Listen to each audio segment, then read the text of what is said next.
بسم الله الرحمن الرحيم. وكذب به قومك وهو الحق قل لست عليكم بوكيل لكل نبأ مستقر وسوف تعلمون.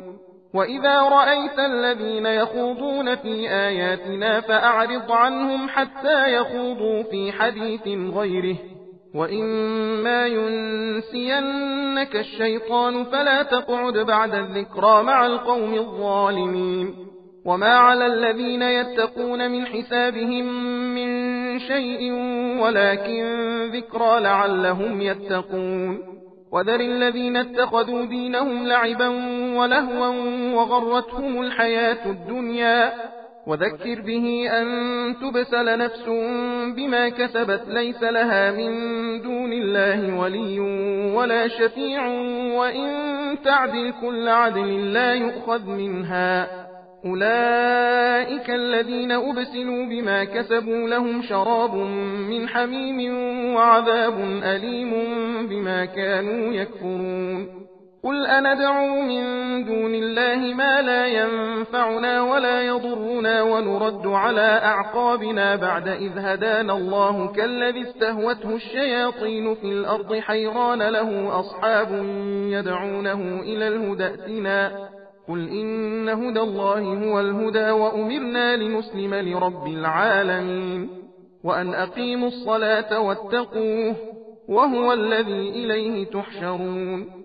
وهو الذي خلق السماوات والأرض بالحق ويوم يقول كن فيكون قوله الحق وله الملك يوم ينفخ في الصور عالم الغيب والشهادة وهو الحكيم الخبير.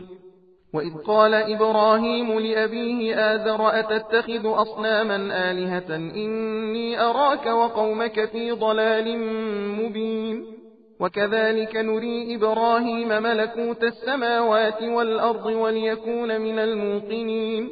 فلما جن عليه الليل رأى كوكبا قال هذا ربي فلما أفل قال لا أحب الآفلين. فلما رأى القمر بازغا قال هذا ربي فلما أفل قال لئن لم يهدني ربي لأكونن من القوم الضالين. فلما رأى الشمس بازغة قال هذا ربي هذا أكبر فلما أفلت قال يا قوم إني بريء مما تشركون. إني وجهت وجهي للذي فطر السماوات والأرض حنيفا وما أنا من المشركين. وحاجه قومه قال أتحاجوني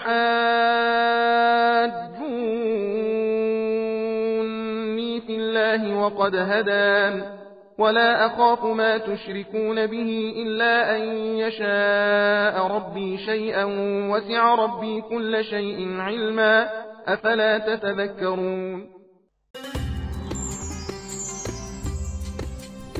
सबील कुरान हिदायत का रास्ता।